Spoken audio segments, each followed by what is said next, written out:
بسم الله الرحمن الرحيم الذي جعل لكم الأرض فراشا والسماء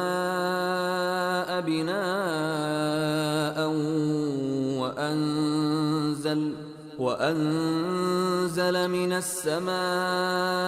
ماء فأخرج به من الثمرات رزقا لكم فلا تجعلوا لله أندادا وأنتم تعلمون وإن كنتم في ريب مما نزلنا على عبدنا فأتوا بسورة من مثله وادعوا شهداءكم من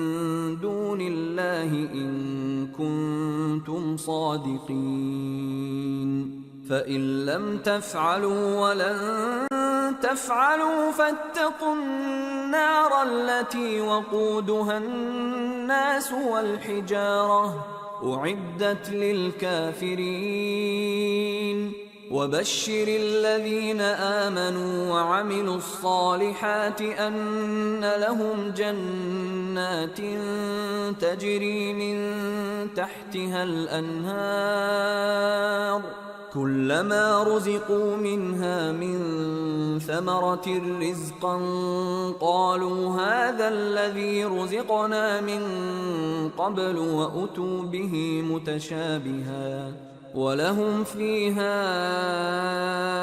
أزواج مطهرة وهم فيها خالدون إن الله لا يستحيي أن يضرب مثلا ما بعوضة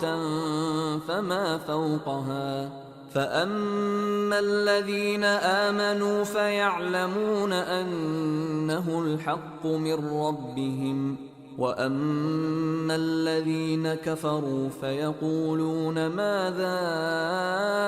أراد الله بهذا مثلا يضل به كثيرا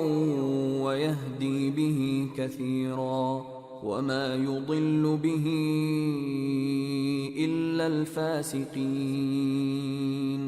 الذين ينقضون عهد الله من بعد ميثاقه ويقطعون ما أمر الله به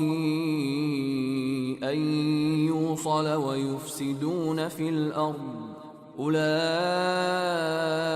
هم الخاسرون كيف تكفرون بالله وكنتم أمواتا فأحياكم ثم يميتكم ثم يحييكم ثم إليه ترجعون